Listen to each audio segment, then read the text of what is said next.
Assalamualaikum warahmatullahi wabarakatuh. Alhamdulillah bertemu lagi teman-teman di channel Nasrus Sunnah.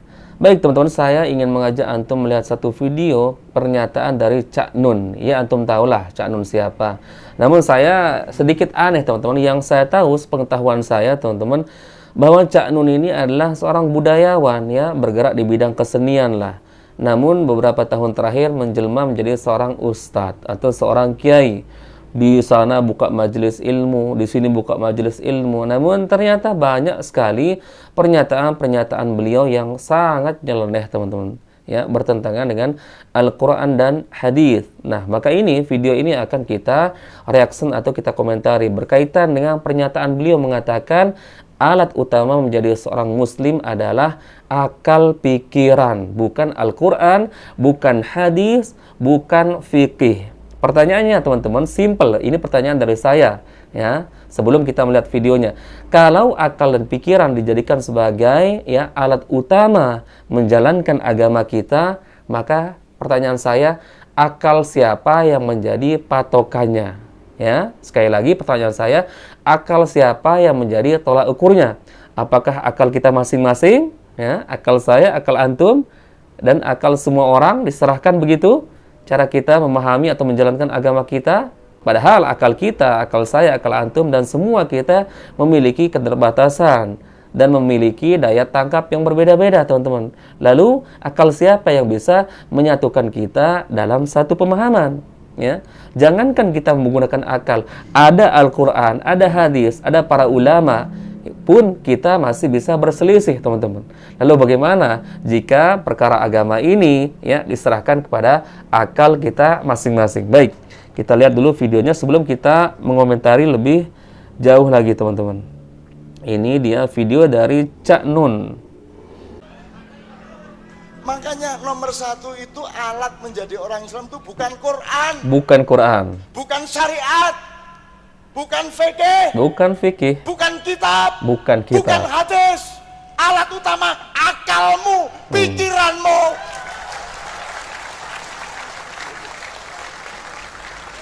Nggak terima, duel kita.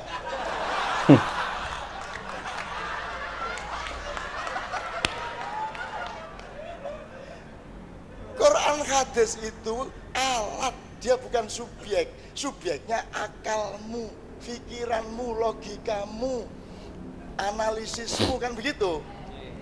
Quran hadis itu alat, bahan untuk mencari pedoman dari Allah. Jadi pendidikan Islam nomor satu itu penggunaan akal. Maka Allah mengatakan afala ta'qilun, afala tatafakkarun. Tidak ada afala taqra'unal Quran, yang ada afala ta'qilun. Jadi nomor satu itu akalmu sendiri.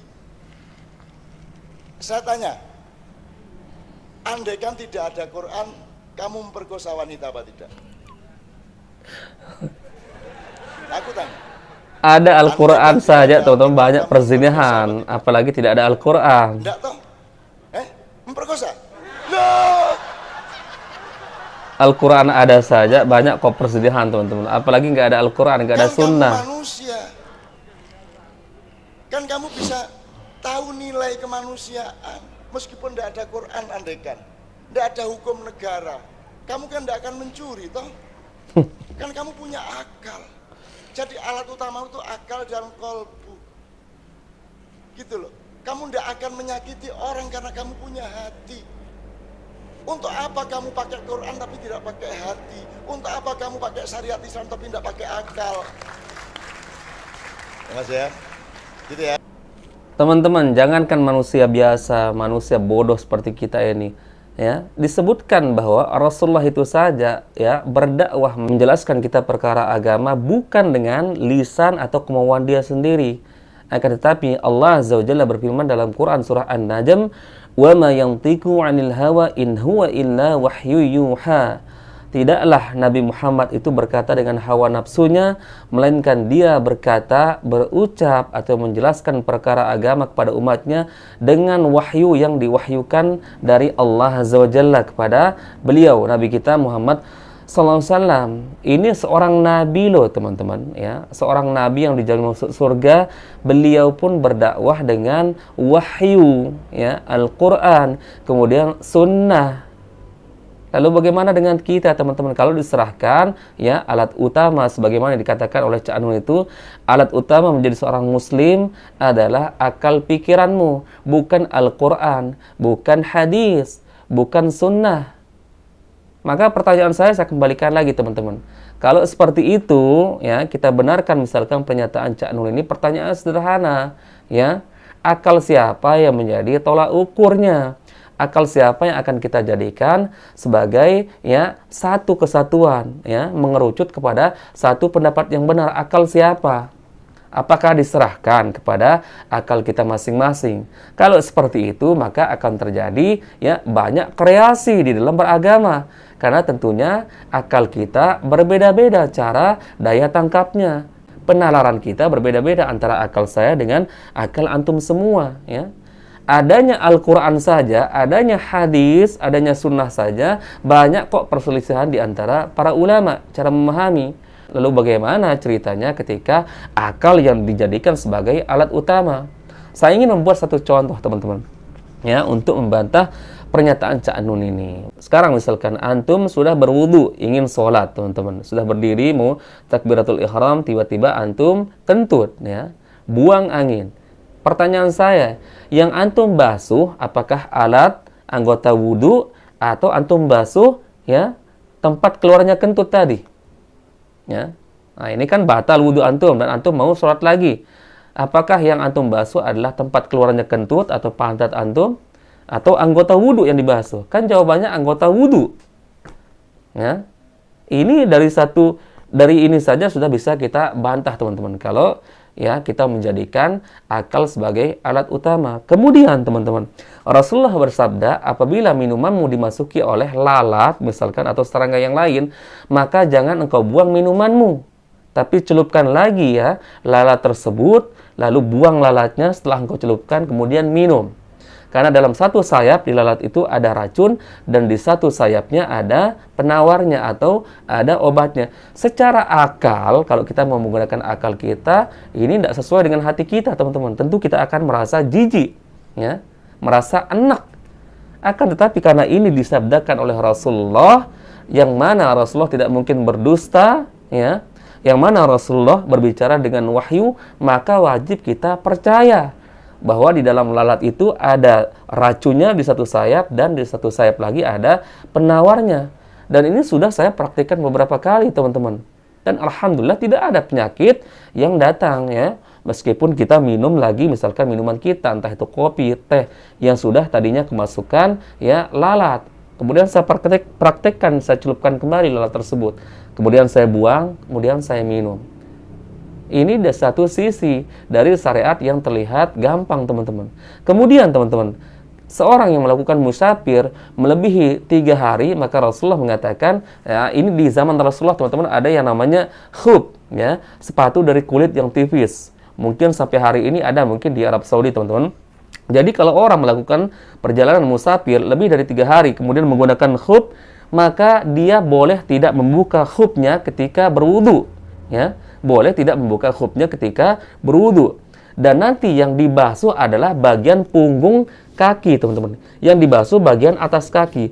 Kalau kita gunakan secara akal, tentu yang wajib dibasuh adalah bagian bawahnya.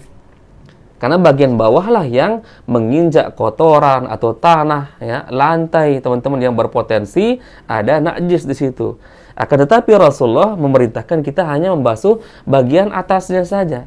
Karena ini dalil sabda Rasulullah, maka wajib kita yakini, ya, kita ikuti apa yang disabdakan oleh Rasulullah. Tidak kita basuh bagian bawahnya, teman-teman. Kemudian, teman-teman, yang lebih tinggi lagi, teman-teman, kalau kita mau membantah ya penggunaan akal ini. Rasulullah melakukan perjalanan Isra Mi'raj ya dalam 1 hari 1 malam saja, teman-teman. Dalam 1 malam dibawa ke langit ke-7, kemudian dibawa ke Sidratul Muntaha untuk bertemu dengan Allah Azza wa Jalla. Kalau kita gunakan akal ya, Tentu kita merasa ini tidak mungkin, teman-teman. Bagaimana mungkin orang bisa dibawa tembus ke langit pertama, langit kedua, sampai ke langit ketujuh, kemudian ke Sidratul Muntaha bertemu dengan Allah Azza wa Jalla, lalu kembali lagi. Keesokan harinya sudah ada lagi di rumah Nabi Muhammad. Nah, kalau kita gunakan akal, tentu ini tidak masuk akal, teman-teman. Makanya ketika Rasulullah selesai dari Isra Mi'raj, diceritakan oleh Rasulullah, maka kaum musyrikin kala itu, terutama Abu Jahal, tidak mempercayai, teman-teman. Abu Jahal menggunakan akalnya, bagaimana mungkin ada orang diperjalankan dari ini ke ini, kemudian sampai ke langit ketujuh, Sidratul Muntaha, kemudian pulang dalam satu malam saja. Maka ketika itu para sahabat Nabi, ya, yang diracuni oleh Abu Jahal, ya, sempat keimanan mereka goyang, teman-teman. Abu Jahal mengatakan kepada para sahabat Nabi, apakah kamu percaya kepada sahabatmu yang bernama Muhammad ini? Dia diperjalankan dari ini ke ini, kemudian sampai ke langit ketujuh, kemudian Sidratul Muntaha bertemu dengan Allah, kemudian kembali lagi dalam satu malam. Apakah kamu percaya? Seketika itu, teman-teman, iman para sahabat sempat goyah. Namun ada satu lagi sahabat Nabi yang belum diracuni oleh Abu Jahal, yaitu Abu Bakar. Maka Abu Jahal bertutur kala itu, satu lagi ini sahabat Nabi Muhammad, sahabat Muhammad, yang kalau sahabatnya yang satu ini goyah, maka goyah seluruh iman para sahabat yang lain. Habislah agamanya Muhammad. Maka ditemui Abu Bakar ketika itu, dalam riwayat kalau tidak salah berada di kebun kurma. Maka bertemulah di sini rombongan Abu Jahal, kemudian para sahabat yang tadinya sudah goyang keimanannya, kemudian dikatakan oleh Abu Jahal, wahai Abu Bakar, apakah engkau percaya dengan cerita sahabatmu yaitu Muhammad? Dia mengatakan, aku diperjalankan dari ini ke ini dalam satu malam, kemudian langit pertama, langit kedua, sampai langit ketujuh, kemudian ke Sidratul Muntaha bertemu dengan Allah, kemudian dalam satu malam kembali lagi ke rumahnya. Apakah engkau percaya? Maka apa kata Abu Bakar? Seandainya Muhammad mengatakan tembok itu warna putih, sedangkan mataku melihatnya warna hitam, maka aku akan salahkan mataku, dan aku akan membenarkan apa yang dikatakan oleh Muhammad, karena dia adalah seorang nabi dan seorang rasul. Nah, artinya Abu Bakar di sini menjawab, teman-teman, saya tidak menggunakan akal saya, ya, karena ini yang berbicara adalah Nabi Muhammad, seorang nabi, seorang rasul, maka saya percaya apa yang dikatakan Nabi Muhammad yang menceritakan, yaitu dia diperjalankan dalam satu malam sampai ke langit ketujuh, ke Sidratul Muntaha, kemudian pulang lagi, teman-teman. Abu Bakar adalah orang yang pertama kali mempercayai tentang Mi'rajnya atau Isra Mi'rajnya Rasulullah. Maka Abu Bakar dijuluki Asy-Siddiq, teman-teman. Nah, ini luar biasa, teman-teman. Jadi sangat mudah untuk membantah apa yang menjadi pernyataan Cak Nun ini, teman-teman. Kemudian di ujung video, Cak Nun mengatakan, ya, kalau seandainya Al-Quran, hadis tidak ada, apakah kamu akan memperkosa wanita? Saya menjawab, Al-Quran ada saja, hadis ada saja, penjelasan para ulama saja sudah jelas mengenai keharaman zina, toh masih banyak yang melakukan perzinahan. Apalagi tidak ada Al-Quran dan Sunnah. Lalu Cak Nun mengatakan, kan kamu punya pikiran, kan kamu punya hati. Hati tidak akan bisa dibimbing, teman-teman. Kolbu kita tidak akan bisa terbimbing kalau tidak ada wahyu berupa Al-Quran dan Sunnah. Bagaimana hati kita, bagaimana akal pikiran kita bisa mengetahui rambu-rambu hukum halal haram kalau tidak ada Al-Quran dan Sunnah? Bagaimana bisa muncul hati kita, hati nurani kita, tahu ini yang halal, ini yang haram, ini yang boleh, ini yang tidak boleh, kalau tidak dibimbing oleh wahyu berupa Al-Quran dan Sunnah? Ini logika siapa, teman-teman? Logika apa yang digunakan oleh Cak Nun ini? Sekali lagi, teman-teman, Cak Nun bertanya, kalau seandainya, ya, tidak ada Al-Quran, apakah kamu akan memperkosa perempuan? Jawabannya pasti memperkosa. Kenapa? Al-Quran sudah ada saja sampai hari ini. Hadis sudah ada, para ulama banyak, ya, para kiai, ustadz banyak, para habaib, toh masih banyak kok terjadi perzinahan. Betul tidak? Betul. Itu setelah ada Al-Quran, setelah ada hadis, setelah ada para ulama yang banyak. Lalu bagaimana jika tidak ada Al-Quran, tidak ada hadis, kemudian diserahkan kepada hati nurani? Hati nurani tidak akan bisa terbimbing kalau tidak ada Al-Quran dan Sunnah, Cak Nun. Ini luar biasa, ini doktrin yang luar biasa, dan ini adalah pembodohan dari Cak Nun, teman-teman, dan wajib harus dibantah. Jadi sekali lagi teman-teman, beragama ini dengan wahyu berupa Al-Quran dan Sunnah. Kemudian penjelasan dari para ulama yang memahami tentang Al-Quran dan Sunnah tersebut. Maka di awal sudah saya katakan tadi, Rasulullah saja, sekelas para nabi saja ya, berdakwah, menjelaskan kita, mengajarkan kita perkara agama berdasarkan wahyu dari Allah yang disampaikan kepada malaikat Jibril. Kemudian Jibril menyampaikan kepada Nabi Muhammad SAW. Maka firman Allah dalam Quran surah An-Najm, "Wa ma yantiqu 'anil hawa in huwa illa wahyu yuha." Tidaklah Muhammad itu berkata dengan hawa nafsunya, melainkan dia berkata dengan wahyu yang diwahyukan kepadanya. Artinya teman-teman, Nabi kita yang mulia Nabi Muhammad SAW mengajarkan kita ilmu agama yang sampai hari ini bisa kita jalankan, bisa kita nikmati teman-teman, yaitu berdasarkan wahyu. Ya, wahyu yang diwahyukan Allah melalui Jibril, kemudian Jibril menyampaikan kepada beliau. Ini seorang nabi loh. Makanya setiap nabi dan rasul atau para rasul teman-teman membawa masing-masing kitab teman-teman sebagai yang rujukan, sebagai hujah yang akan beliau jadikan dalil untuk ya mengajarkan kepada masing-masing umat mereka. Sebagaimana misalkan Nabi Ibrahim dengan kitab yang diturunkan, kemudian Nabi Musa diturunkan juga kitab, begitu juga dengan Nabi kita Nabi Muhammad diturunkan Al-Quran baginya untuk mengajarkan kita sebagai umat bagaimana cara menjalankan agama kita, agama Islam. Jadi bukan alat utama akal ya teman-teman. Akal itu dijadikan sebagai alat untuk memahami Al-Quran, betul, di satu sisi betul. Tapi ketika akal berbenturan dengan dalil, akal kita merasa tidak sesuai dengan dalil Al-Quran, maka akal kita nih wajib untuk tunduk kepada ayat Al-Quran, wajib tunduk kepada hadis. Bagaimana contoh-contoh tadi teman-teman. Ya, antum kentut, antum sudah berwudu mau sholat. Ternyata antum kentut, maka yang antum basuh bukan tempat kentutnya alias pantat antum, tapi yang antum basuh adalah anggota wudhu antum. Ini yang dijelaskan oleh Nabi Muhammad SAW. Maka akal kita ketika itu, kalau memang merasa tidak cocok, loh saya kan tadi kentut keluar dari lubang pantat, maka harusnya yang dibasuh adalah lubang pantat, bukan anggota wudhu. Tapi karena Rasulullah menjelaskan yang dibasuh adalah anggota wudhu, maka wajib kita taat. Akal kita harus tunduk. Ini yang tepat teman-teman.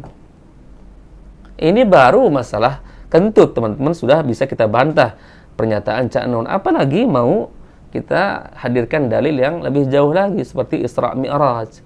Semuanya tidak bisa dinalar dengan akal teman-teman. Tapi ini wahyu. Ya, wahyu. Bayangkan Rasulullah Mi'raj dalam satu malam menembus pintu langit pertama, pintu langit kedua, pintu langit ketiga sampai ketujuh. Kemudian dibawa ke Sidratul Muntaha bertemu dengan Allah Azza wa Jalla. Tentu secara akal memang tidak masuk akal, teman-teman. Nah, sebenarnya sangat mudah untuk kita membantah ya doktrin-doktrin atau pernyataan seperti ini, teman-teman. Dan saya yakin insyaallah antum pun sudah paham teman-teman siapa Cak Nun ini. Namun tidak mengapa teman-teman kita bahas kembali karena pasti ada sebagian saudara kaum muslimin kita yang mengiyakan, yang membenarkan apa yang menjadi pernyataan Cak Nun ini. Terbukti jamaahnya banyak kok di situ. Nah, ini artinya perkataan Cak Nun juga ada yang mengiyakan, ada yang membenarkan. Barakallahu fikum, semoga video ini bermanfaat teman-teman. Bertemu lagi di video berikutnya. Assalamualaikum warahmatullahi wabarakatuh.